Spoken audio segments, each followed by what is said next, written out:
But let's get on to tonight's big topic. And this is Marvel supposedly making big fixes within the MCU. So I have talked to you guys for a while now that the MCU has had issues.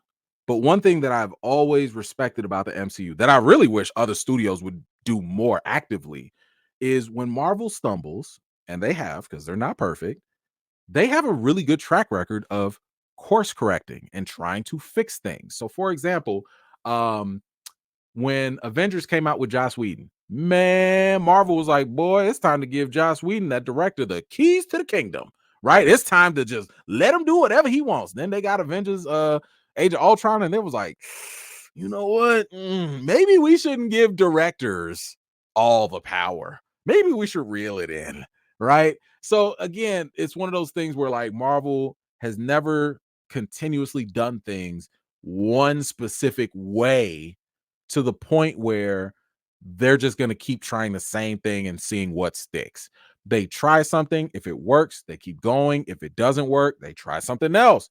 And that's how you should be doing things, right? So anyway, we've talked about different changes that they've done with things like Daredevil. Daredevil, when they started to see that script, and that script was like, wait a minute, we about to bring Daredevil back and we don't see this man in costume for like how many episodes? Man, get another writer. Nope, get somebody else. We reshooting, we starting over. And they did that. They brought in a new showrunner. They said, yo, rather than the producers, the Nate Moores, the Kevin Feige's, rather than them running around and trying to dictate how the episode should be, we're going to have a dedicated showrunner, kind of like how other TV shows do it. And we're going to go into that model because they used to try to make the Disney Plus shows from a movie making perspective rather than a TV making perspective. So Marvel has shifted gear to do things in a different way. So there's a very good chance that maybe we will start to see the Disney Plus shows start to get better because maybe the characters will be developed more. What other examples? So another example is with Blade. Blade was suffering. Blade was out here. The director was gone. The writer had a terrible script in line. The main actor was mad with Mahershala, two-time Oscar award-winning Mahershala Ali. Blade was in shambles. And then Marvel stopped. They had time with the whole strike to reassess, slow down, and they was like, all right, you know what? Get that writer out of here. We're going to bring in an experienced writer. We got another director. We're bringing in a good cast. They got Mia Goth in there. They got Mahershala Ali happy again. They're changing stuff up, making small little tweaks to make sure things are good. They've delayed stuff to make sure that, what was it? Captain America, y'all movie. Captain America 4 coming out. It was a problem. According to the rumors, it was a problem. They had to bring in another consultant. And when that consultant came in, he had to rewrite 3 major sequences and they had to reshoot a lot of the movie, according to the rumors. So again, if these things are true, I don't see these as better as anything else as good positive signs. I want my studios that are asking me for my money and my time and attention to make sure that what you give us is worth the time. I want you to make yes. Listen, I always like the food analogies. If you are a chef preparing my food and you messed up the temperature, you undercooked this or you messed that up, don't even serve me the plate. Why do I need to sit there? I'm already hungry, right? But the worst thing, man, listen, if you ain't never been hangry, okay, you don't know true anger. You don't know true frustration and disappointment if you ain't never been hangry before. And hangry is just being hungry and angry at the same time. And the worst thing you could do is get somebody's order wrong. Is to get your food the wrong order, prepared wrong, didn't follow instructions. Listen, take my stuff back, make it the right way, and all will be forgiven. So again, what I wanted to share with you guys is, according to this Hollywood Reporter article, these are all the fixes and all the changes that Marvel's doing behind closed doors. And maybe these things will give you a sense of hope. Maybe they won't. I don't know. But I felt like it was important for at least you guys to just kind of see and hear what Marvel is actually doing. Because let's be honest, Marvel, they trust. It's been a little shaky. It's a little shaky. Okay. It's a little, they've had a couple shakies a little too fast and too often. And now they need some pick me up. So let's see what a couple of these supposed fixes are and if they actually have potential of working in the future. Let's see. One thing here, it says in early February, the company completed reshoots for Agatha Darkhold Diaries. Keep in mind, Agatha Darkhold is a spinoff from WandaVision. So they're saying here that the company usually budgets 5 days of reshoots into the schedule, but they instead completed the work in just 1 day. And that's fueling a sunny outlook around the show internally. I don't know how I feel about that. I'm going to take that as in between. I don't know if that's actually a great thing or a bad thing. You guys planned out 5 days for reshoots and you only did it in one. Is it a hole in one? I don't know. But to be very honest with y'all, I also do not have a lot of hope behind any shows that were planned during the pandemic era. And Ironheart and Agatha, I believe, fall into those categories. So those are shows that I'm not really looking 100% forward to. They could be fixed. They could be okay. I don't know. But I'm telling y'all now, I would not be surprised based off of when they were created and how they were created and the decision making that was made back then. I don't have a lot of faith in those two properties. Same goes for Captain America 4, but maybe those reshoots will make a difference. I don't know. I hope that they are solid. I hope that all these things work. But I'm just saying I won't be surprised if they're not. But we'll see.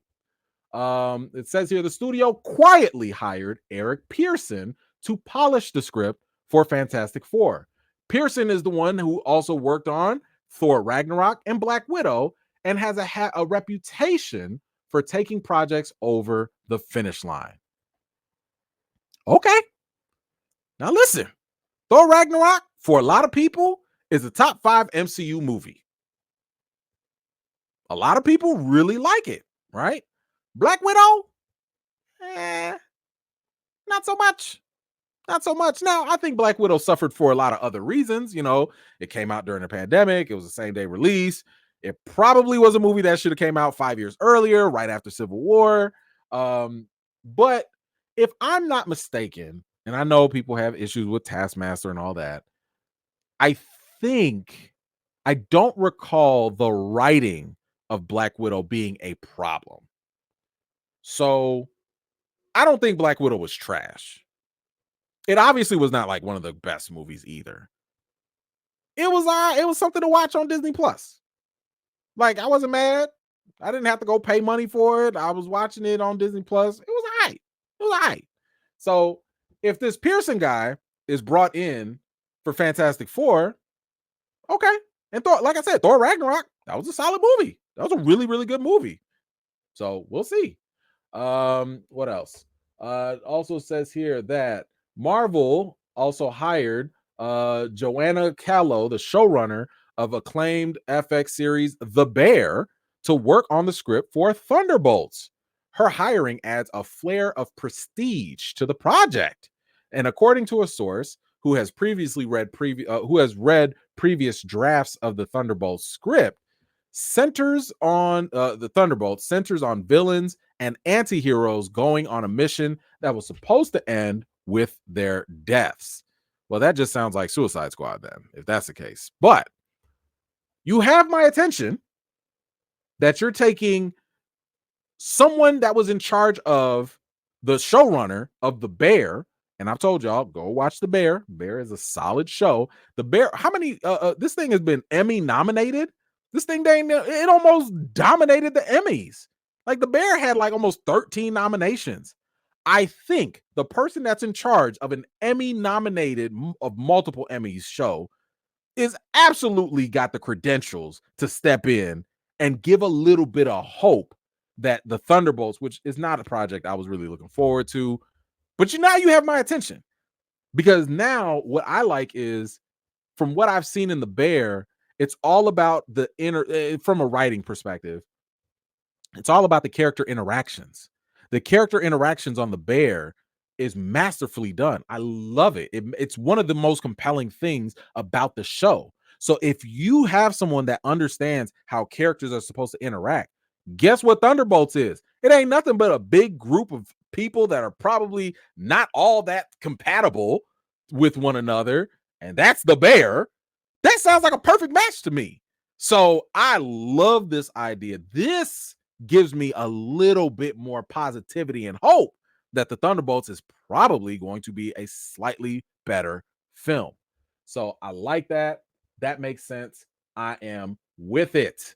What else do we have? Another cleanup job here. It says Marvel is also cleaning up the creative mess left in the wake of Jonathan Majors. It says Marvel dropped Majors hours after the conviction and is rewriting those movies, which will now either minimize the character of Kang the Conqueror or excise him entirely. The first of the new Avengers movies is due out in 2026, was initially titled Avengers the Kang Dynasty, but will be getting a new title to remove the character's name, though sources say that even before Major's conviction, the studio was making moves to minimize the character after Quantumania underperformed. All right, there's a lot there, first of all, let's not forget that they had the writer of Ant-Man Quantumania. He was the one that was supposed to do Kang Dynasty. They got rid of him, and I was very okay with that. That right there showed me that Marvel is not out here Sonying, keeping bad. Listen, if somebody did not do very well, there's very little reason to bring them back immediately. I'm not saying that just because you had a flop or you made a mistake or whatever, or something didn't work out, you should never work again. But I'm saying I'm not hiring you immediately. I need you to go back. I need you to reflect. I need you to work on something else. I need you to show me that you can still do something else. And then maybe we can talk again. But the last thing I'm going to do is hire somebody that literally was responsible for a terrible thing or a flop or underperformance and put them in charge of one of my biggest IPs on my docket, Sony. But it sounds as though that Marvel's not, if this is true, it sounds as though this wasn't all about Jonathan Majors and his conviction. It sounds like they were trying to get away from Kang because of Quantumania. Now, I think it's very unanimous by most people anyway that Jonathan Majors was not the problem in Ant-Man Quantumania. The writing was, the story was stupid, but that's where the underperformance really happened. So I don't think that was ever a fair way to blame Kang for anything. I still believe that Kang is a viable character that should be seen. And to this date, I don't understand why we wouldn't want to see. I'm like, yo, where's the Kang that killed all the Avengers? Where's the Kang that killed so many Avengers he didn't even know which one was Thor or not? That's the Kang I think we still are owed to see on screen, at least. And no, I do not believe that the way that they tried to wrap things up in the TVA with Loki was a satisfactory way to get rid of a multi-dimensional villain, a villain who literally, by the way, got exactly what he wanted at the end of Loki, to then have him be defeated by the company that he started. That makes no sense. Give us the Kang that is huge, that is big, that is a real legitimate threat. Give us that Kang. And here's the thing. If you do want to replace Kang, then do it the old-fashioned way. Do it by getting rid of him with an even more dangerous threat. So, and I'm trying not to give nothing away from Secret Wars or anything like that, but let's just say the main villain from Secret Wars, they get extremely powerful, like otherworldly powerful. If that villain comes in and gets rid of Kang, now we're talking. Now that's a little more believable. But in the meantime, I don't really like the idea of just trying to change it because of either Jonathan Major's conviction, because if that's the case, just recast, or because you thought the underperformance of Quantumania was Kang's fault or Major's fault. It wasn't. So that's where I stand on that. I don't think either one are viable. Um, it says here on the TV side of things, Marvel has been reorganizing its operations to allow for greater control from the showrunners, a move made after the critical failure of the expensive Samuel L. Jackson spy series Secret Invasion. So this goes right back to what I talked about with Daredevil changing up everything. And apparently Secret Invasion was the reason. Now, keep in mind, Secret Invasion cost like $200 million. Didn't nobody tell y'all to spend that much money in the first place? That was just kind of wild because again, Marvel was going into it like filmmakers trying to do TV. That's not how it works. That's why there's a difference between TV filmmaker, TV showrunners and directors that do TV and filmmakers. There is a difference. Okay, it's consumed differently, it's approached differently. So yeah, I'm glad that they changed that up. Let's see. It goes on here and says the focus is internal this year. This is coming from one of the insiders of all the tinkering going on behind the scenes. Execs are not calling it a reboot, not even a soft one, but more of a creative retooling. I like that. I like that. Don't sit here and try and change things up. Just tweak things accordingly. That I do appreciate. Again, if this is true, it says here some of our studios lost a little focus. So the first step that we've taken is that we've reduced the volume. Now, this is coming from Bob Iger earlier this month.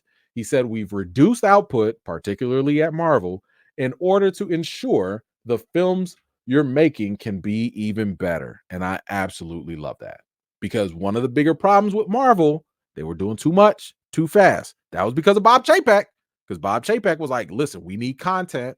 We just put it out. I don't care. Go to that bottom of the barrel. We need stuff on Disney Plus, quick, fast, and in a hurry.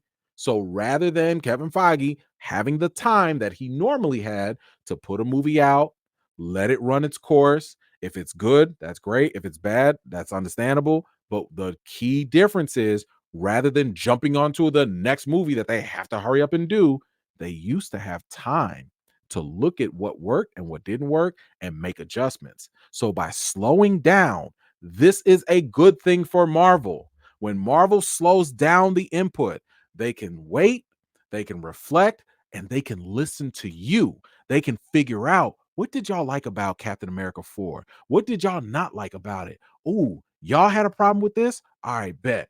Now, when we go look at Thunderbolts or when we go look at Secret Wars or something like that, now we can make a change. Now we can add this, or maybe we could take that out, or whatever. But if you don't give them time to adjust, if they're making a mistake, it's just going to keep on happening. And there's no way to stop it. So I like the fact that they're slowing down. It says here the dual writers and actors strikes ironically gave Marvel breathing space. It was able to reschedule its movies so that only Deadpool and Wolverine will be released in 2024, and only two stories, Echo and Agatha, are bowing on Disney Plus this year. It is all designed to give creatives some breathing room and give audiences the chance to miss the MCU. And that, I think, is absolutely critical. It's hard for us to appreciate and to evaluate things if we're just hurrying up and running to the very next thing. If we're sitting here watching this and we're like, man, all right, whatever, what's next? It's hard to just sit there and appreciate it. So I like the idea of slowing down. It gives time for Marvel to reflect. It gives them time to actually think about these things. And yes, in the meantime, give us time to miss you, right? I hate to say it, but it's like sometimes we need to see some other stories like a Madam Web to know how good Marvel really is in comparison. Because sometimes we start judging all these things together and they're not on the same level. They just not. So I totally agree with this article, and this does give me a lot more hope for the future. And I'm looking forward to it. But I don't know. What do you guys think? Do you like these internal changes on Marvel's behalf? Do you think that they're going to be better? Do you think that these are not enough? Maybe Marvel needs to do more work. Whatever you think, let me know in the comments down below. Thank you so much for watching. This was just a segment of one of my live chats, and if you're interested in joining in on the next one, be sure to subscribe and turn on your notifications for more. I've got more videos and reviews to do for you all, and until next time, I'll see you all later.